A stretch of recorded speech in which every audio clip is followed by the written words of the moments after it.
So this video we're going to look at how to make a skill tray, and specifically when you click on a button within the tray, what will happen is a cooldown will be activated. So an overlay will appear on the button letting you know that you can't use it again until the cooldown has completed.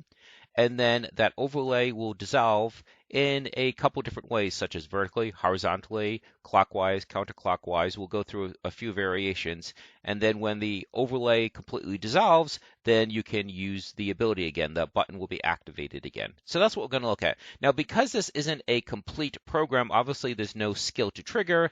I'll show you where the functionality for triggering the skill will be, and then you just have to integrate your code in at that point. So what we'll do is we'll probably just have the debug log say click or something like that, just a little text message so that we know that the button functionality is indeed working and that we're really just focusing on the UI. We're just focusing on how to disable the button and have that overlay that lets you know that a timer has been triggered. So let's go ahead.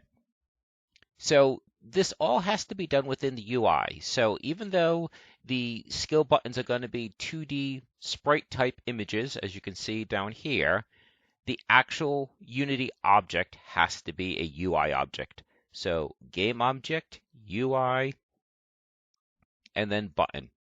So I want to point out a couple things. You see this in the upper right corner? This is the lower left corner of what's known as the canvas. The canvas gets created when you add your first UI object. Here's the thing about the canvas. For whatever reason, Unity decided that the canvas was going to have a scale that is much, much greater than the rest of your work area. So if you double click on the canvas, it zooms way out, and this is the canvas, and your work area for the rest of the game is way, way down there. Don't know why they did that, but that's what we're stuck with. Don't worry though, when you run it, this will indeed overlay that. I just wanted to point this out because if this is the first time you're seeing the canvas, don't worry, it just looks like this. When you run it, it will indeed properly overlay it. Again, I don't know why Unity did that. I think that's counterintuitive. So I'm just going to click on the Move Tool button, click on our button that we created, and slide it over. Now, the actual position on the screen has no bearing on the functionality. So typically, skill trays tend to be along the bottom center, but it doesn't actually have to be there. The code does not care where on the screen it is, so I'll probably just keep it towards the center so it's easier to focus on. Now, if you notice, the button says button. So if you click in the hierarchy and you expand the button, you'll see there's another object attached to the button. You've got a text object. And here in the text component, you'll see button. That's where that word's coming from. So if you change this, that will appear, that will change. Now, why would you want text on a button? Well, say when you say you weren't doing a skill tray.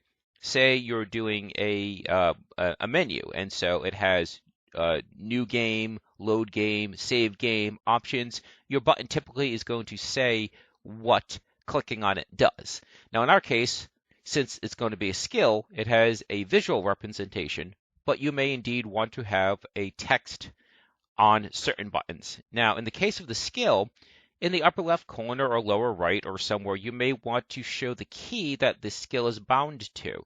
So maybe rather than button, you would have the number 1 to indicate that that the key binding is to the number 1 key on the keyboard. And then you would just reposition the text so it's like in the upper left corner or lower right corner, whatever you think looks good. So we're just going to leave it blank for now. We'll go back to our button. Now what we need to do is we need to replace this image. So this and this, they are of equal size, and they were drawn in an external 2D paint program. You can use whatever you want. You just drag this up to the image component of the button, and for source image, drop it there, and you can see it changes. Now, it looks totally wrong. It is squashed. So if you go to the rect transform, also a button component, you'll see width 160 and height 30. So you're just going to want to make it square-ish. So I'll do 80-80. More than likely, you'd actually want it to be a little bit smaller than that. But again, I want you to be able to see the effect. I want you to be able to see the overlay clearly. So now that we have a button, it doesn't actually do anything. So if you scroll down here in the inspector, you'll see on click, and nothing happens when you click on it. There's no instructions. This is one of my pet peeves with Unity, and I don't know why they made it this convoluted. To have functionality associated with a button click, you need to A, link an object to the button, B, have a script attached to that object, and then C, within that script is the function that you want the button to have access to. Why you can't just put a script on the button, I don't understand why they designed it this way, but I just want to let you know that, yes, this is weird that they did it this way, but it's what was stuck with. It's one of the reasons why I tend to make my own buttons when I'm making a game, but again, I want to show you how Unity does it. So what do? Well, we click on the plus sign down here so it adds something to happen when we click. Right here is where it's looking for the object, so we need to create an object. So we're going to go to Game Object and create empty, and we're going to call it GM, short for Game Master. There is nothing special about calling it GM other than letting you, the designer, know that that is what you're going to use the button for. So if you click on button again, you're going to take the GM object and put it there. And now this activates. You can now select functions that are associated with that object. So that means we need to put a script on that object. So let's right click, create, C#, and we will call this button con, short for button control. We'll click on the GM object, we'll drag and drop the script, and then we'll open that script.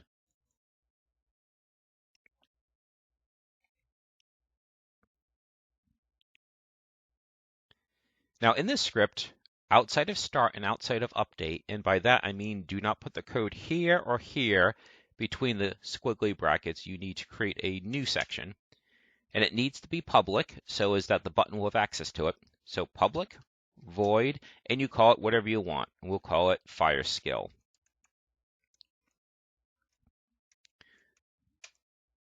Parentheses, squiggly brackets, and this, since this is what's happening when you click on the button, this is where you'd want to trigger your skill, your ability. So shooting a projectile, jumping, whatever they're doing, this is where you'd want to trigger it. So what we're going to do is we're just going to do debug.log, and in quotes, we're going to type click. So in other words, when the button gets clicked on, all that's going to happen is we're going to type the word click in the debug log just to prove that this is working. And I strongly recommend that you do that first, that you always want to make sure that if you have some functionality associated with a collision or with a mouse over or a click, you always want to make sure that core function is working first before you have anything be dependent on it. So that is, you're testing just the click itself. So if we come back to a button, and we come here and we click on function, you can now see the button con script, and you can see anything that is publicly accessible from that script, and sure enough, there is fire skill. So at this point, if I run this and I click on this, we should down here in the debug log see the word click. So let's go ahead and do that. I click on the button, and sure enough, click appears. So we know that the basic function of clicking on the button is working. So that already gets us part where to we want to be. So now, when we click on the button, we want the overlay to appear. That's going to be this. We want the overlay to appear, and then we want it to dissolve in one of different ways. Like I said, either vertically, horizontally, clockwise, counterclockwise. I've seen games utilize different fadeaways or transitions, what do you want to call it, when it dissolves. So to do that, we need this to be turned into an object as well. So it also has to be a UI object. So game object, UI, but this one will be image. And what we're going to do is we're going to take our fire skill, and just as we did with the button, for the image component, for source image, we're going to, whoops, sorry, I grabbed the wrong one. I meant to grab the blank. Sorry about that, my apologies. So you want to grab the blank and use that as the source image for the image object we just created. Now we need to scale it to be the same size, so it needs to be 80 by 80, because if you recall, on the button, we changed it to 80 by 80. Now we just need to line them up. So the position of the button looks like it says -10700. So -10700. So it should be lined up exactly the same way now. So now let's go ahead and take the image and make it a child to the button. And now what we're going to do, the button, the overlay completely covers up the button. We really don't want that. Well, we want it to cover it, but we want it to be see-through. So we want it to be translucent. So with the image object selected, in the image component, come down to color, click on this. Now, a couple things. I chose white because you can make it whatever color you want. So you could make this blue, red, green. Maybe you have the overlay change color as it gets closer and closer to the cooldown ending. I think that personally would be a little bit distracting, so I think just kind of a neutral gray, because gray tends to indicate that something is inactive. So let's just choose like a grayish color. And then for A, the alpha, we're just going to slide this down here so it's translucent. And you can see now it's translucent. As far as how translucent do you want to be, that is 100% your choice. It is purely aesthetic. Now, it might not look really grayed out right now because we don't have another image next to it. So it's easy to determine what looks right once you have a few more buttons laid out. But we'll leave it like that. So we've made it gray. We've made it somewhat translucent. And now what we can do is, again, in the image component, for image type, see how simple? This is really key to making this work. Go to filled. And now you have a few more options. So fill method, radio 360. It is also horizontal, vertical, just like I said. And then you can choose what's the origin. Is it the bottom, the left, the top, or the right? So you can mix and match with those different combinations to determine how you want it to dissolve. So to make this work, we're going to start with the fill amount be 1, and then we want it to change to 0 over time. And then once it goes to 0, then you can click on the button again. So if we slide the fill amount now, you see how it dissolves away starting at the bottom? Probably don't want it to dissolve from the bottom. Probably want it to dissolve from the top. So let's do top and do that again. And it's dissolving counterclockwise. So if we do this,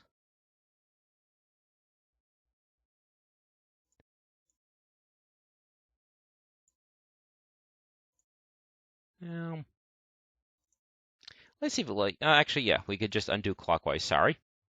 So if we do it this way, there we go.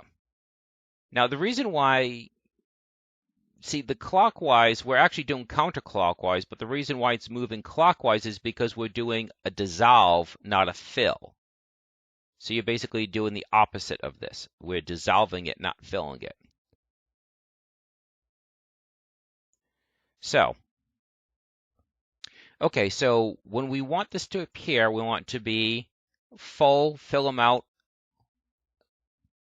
and when we want to dissolve, it will therefore be 0. So all that's really left is that when we click on the button, we trigger a timer that reduces this over time. So since the GM object is already being used to trigger the activation of the skill, we might as well use that to also activate the cooldown. So if we come back to our button con script, this is where we trigger the ability. So this is where we're also going to trigger the cooldown. So what we need to do is have the GM object, for want of a better term, be aware and be able to control and make changes to that image object. So since it's a UI object, let's add using Unity Engine.UI.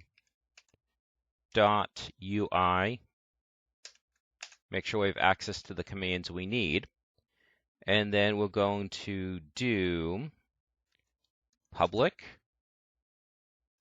image and it's going to be, we'll call it overlay cooldown.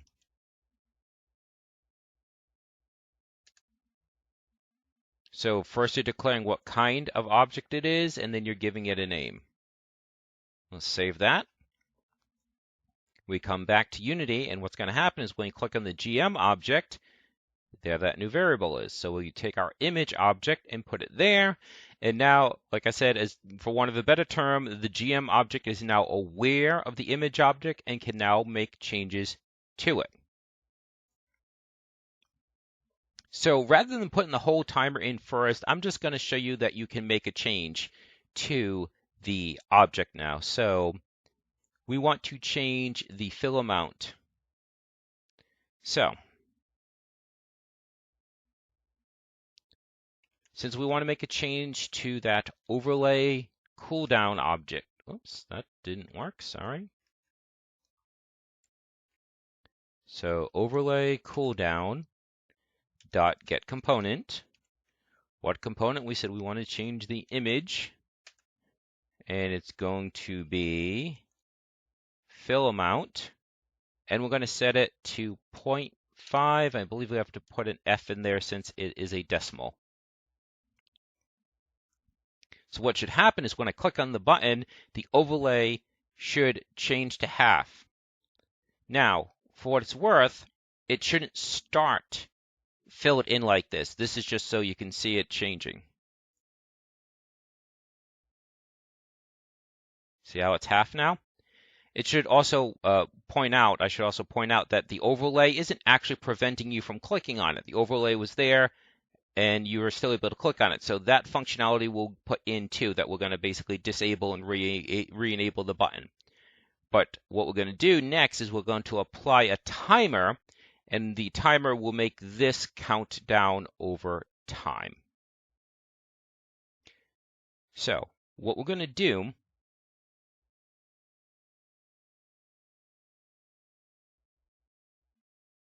we are going to add enumerator, and it will be, let's call it cooldown delay. I don't think I've used that for anything yet.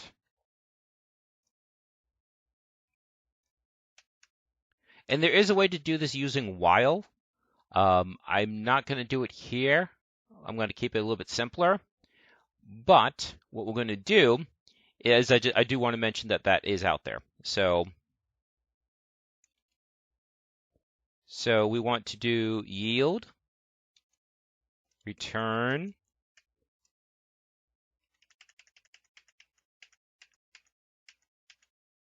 so yield return new. Don't worry too much about what that means. This line is really doing one thing that you really care about, and that's this: wait 4 seconds. So we're going to wait 0.05, whoops, 0.05, put an F in there again because you're using a decimal, and with a semicolon, and then we want something to happen. Right now, this is a constant. We want it to be replaced with a variable, and we're actually going to take this line, and I'll also do that now. I'm going to take this line, put it down here, and then we're going to have this be replaced with a variable, and that variable will just keep changing. So public float, and we'll call this fill. We don't want to use fill amount since that's a protected term. Fill, let's do total, and it will start off as 1. And so this gets replaced with fill total. And then what happens is we need the fill total to be decreased. So let's do that before we get to the fill total. So fill total minus equals 0.05.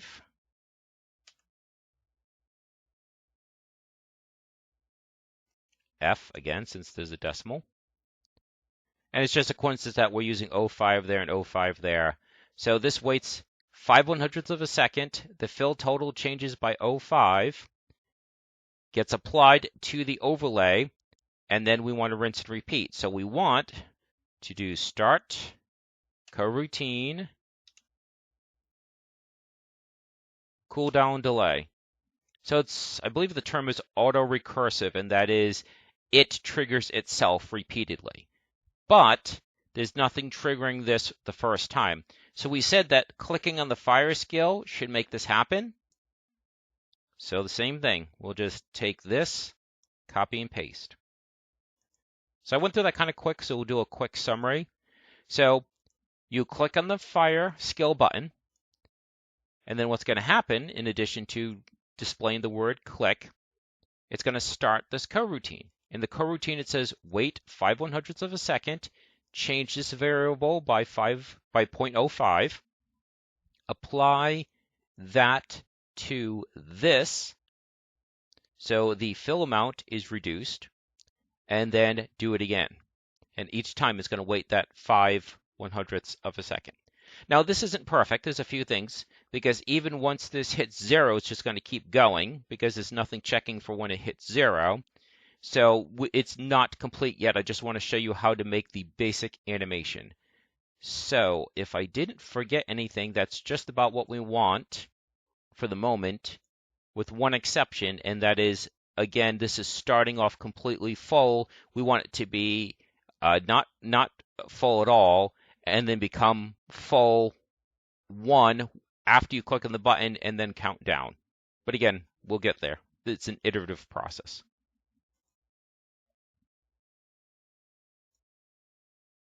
And there you go. Just like that, you now have an animated countdown. Doesn't look that great as far as it's not smooth. It's kind of skipping.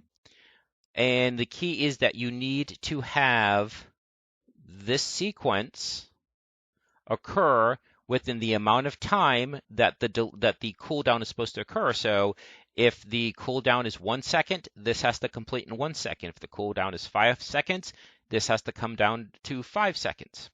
And so basically you're looking at how much of a change, how much of a delay versus how much of a change. You have to do a little bit of math to make sure it comes out right. But I think that's enough for one video. It gets a little bit more complicated at that point, but right now you could basically take this and put it into your game. Like I said, there's a couple of things like you have to check to make sure that once you hit that once you hit 0, this doesn't keep counting. And also, as I said, the overlay doesn't prevent you from actually clicking. So this right now is just the visual effect. It doesn't actually lock the button. So we'll do that in the next video. So I think that's good for now. You've seen the basics of how to create a button for a skill tray, how to put an overlay onto it, how to have it dissolved once the button is clicked. And in the next one, we'll put in the actual controls that prevent you from clicking on the button while there's an overlay and things like that. If there's also anything else you want to see after that, just let me know. So leave a like and a comment as to what you'd like to see, and I'll be happy to continue. And I hope this was helpful.